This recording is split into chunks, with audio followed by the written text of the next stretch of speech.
Hi, today I'm talking about crucial conversations, tools for talking when there's high stakes, strong emotions, and opposing opinions. And how do you get results from those crucial conversations? I'm going to be touching on some of the pitfalls when you face a crucial conversation, and what are some things that you can do to be more effective so that you can ultimately solve your problem and get better results. Picture this. You're with your team and you've been planning a project plan, and you finally come up with a project plan that you all agree on and you know can deliver a quality product on time and will hit budget. And everyone agrees that in order to do that, you need to follow the project plan. Fast forward a few months. You start to notice something. You start to notice that your boss and your boss's boss still maintain that everyone must follow the project plan except for them. And they skirt the process, ensuring that your project won't get done on time and hit budget. So your next staff meeting, your boss is talking, and your boss, by the way, has a very bad temper, and they do not like to hear bad news. Your boss says, "Does anyone have any concerns about the project plan?" What do you do? What do you do in that moment? What do you say? Well, many of us stay silent. We don't say anything because we're thinking about the costs of speaking up. If I speak up, gosh, I heard we're downsizing. I don't want to get any extra attention drawn to myself. I don't want to get any more work. They might say, "Hey, great idea. Why don't you go solve all our problems?" Or you might get the wrath of your boss's temper, and we stay silent. What we rarely do is we rarely think about what are the costs if I don't speak up. And there's a real cost when we don't ask ourselves that question. What is the cost from staying silent? Let me give you another example. We do a lot of work in the healthcare system, and we do a lot of work with hospitals, and we were called into a hospital that was having lots of problems. They had very high turnover rates among their nurses.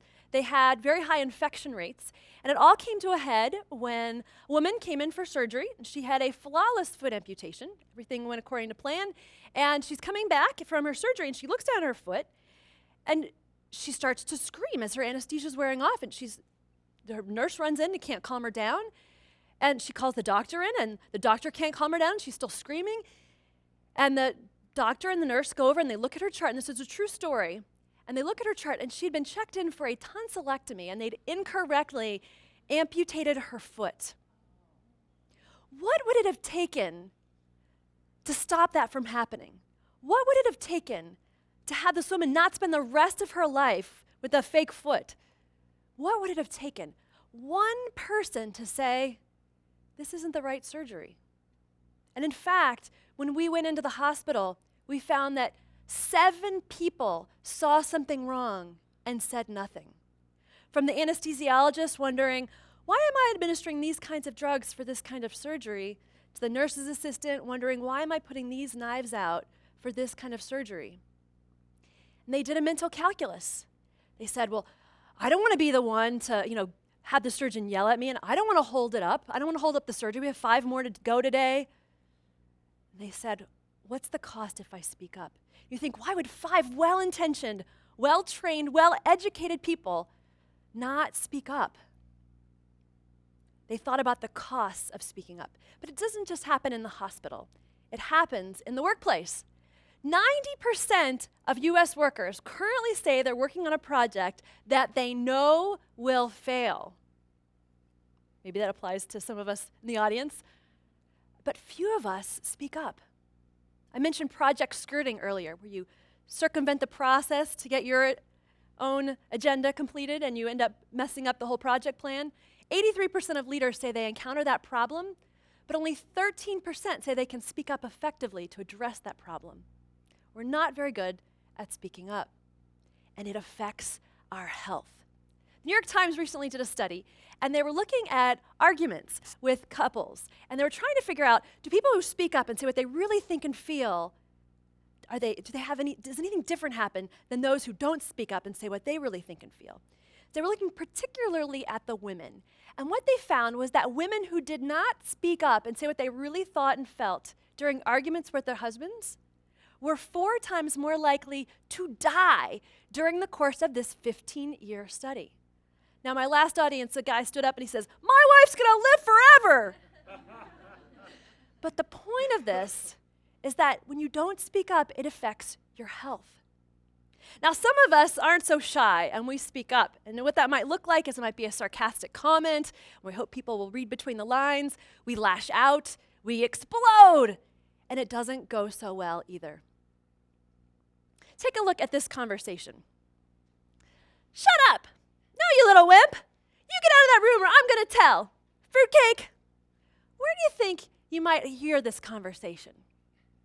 Might overhear it in the schoolyard, perhaps? Or in your house? Well, it's actually happened in a different kind of house. It's actually a conversation at the meeting of the House Ways and Means Committee in 2003, according to the USA Today. So even our top leaders sometimes resort to ineffective, crucial conversation skills.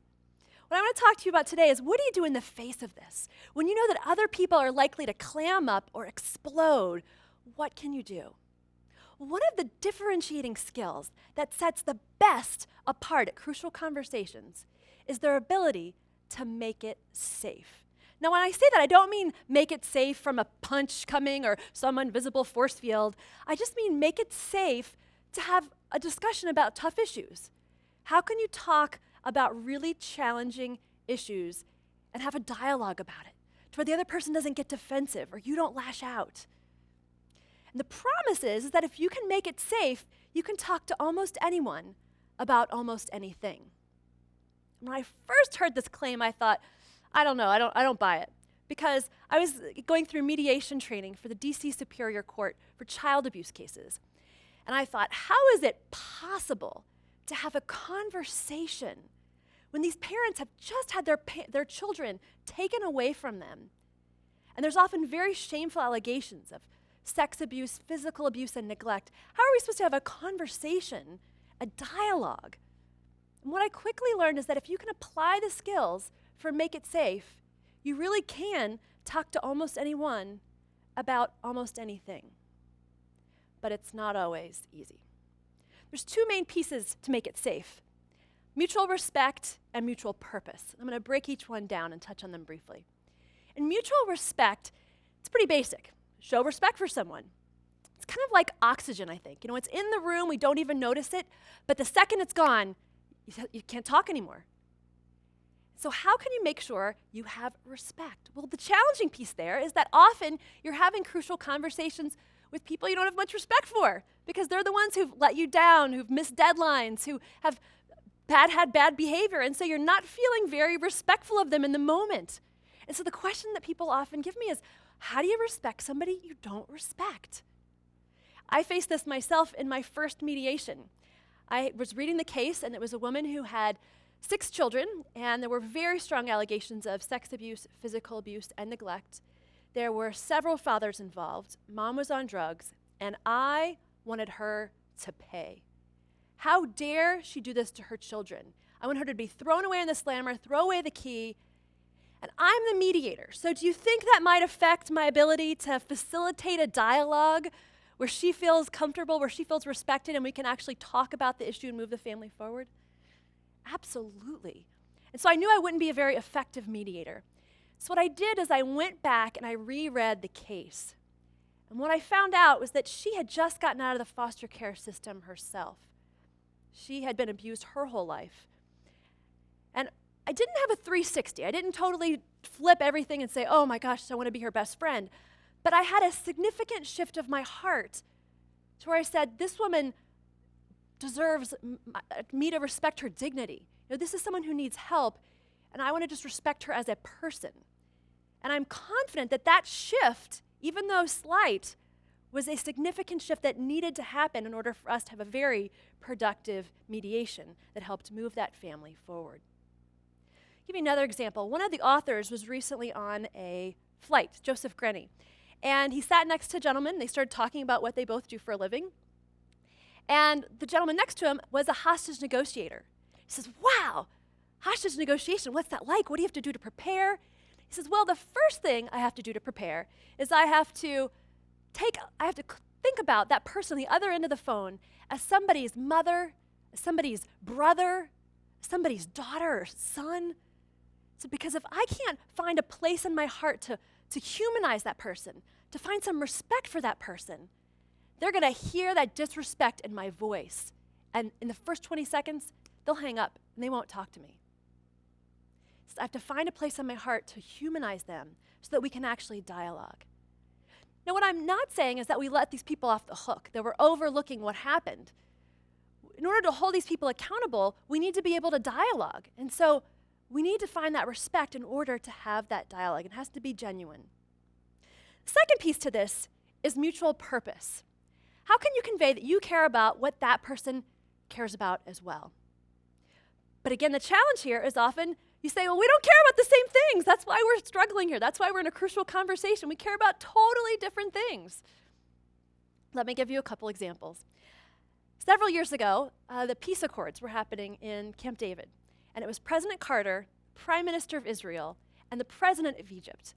They'd been meeting for 13 days with no progress and no agreement. Thinking, gosh, no one cares about what I care about. No one cares about what my country is struggling with. You know, we all care about different things, and I'm going to dig my heels in because I don't feel like our needs are being heard. Well, a few days earlier, the Prime Minister of Israel had asked President Carter if he would autograph photos of the three of them so he could give it to his grandchildren. What President Carter did is he went and he did some research, and he found out the names of the Prime Minister's grandchildren, found out all their names, and autographed each photograph separately. At this particularly toxic point in the negotiations, President Carter pushed the photos across the table. The Prime Minister grabbed the photos and he started to read each one aloud separately, reading each of his grandchildren's name. Uri, Adele. And according to the historians, his voice started to quiver. And him and President Carter started to talk about family and grandchildren and war and what it's like to raise a family in war. And they attribute that point to the turning point of the peace accords. And that afternoon, they signed the peace accords. How can you create mutual purpose? How can you create common ground? You know, it might just be as simple as if you're talking at work and you're having an argument and you can't find any ground, to just say, you know, we both want to get out of here by 5 o'clock tonight. Mutual purpose. You know, we both want to do what's best for our customers. Mutual purpose. And when you can do that and combine it with genuine respect, you're going to be well on your way to making it safe, which is an underpinning for starting out a healthy, crucial conversation. There's many challenges in crucial conversations. If you can make it safe, you can talk to almost anyone about almost anything and be on your way to getting the results to solve your problems.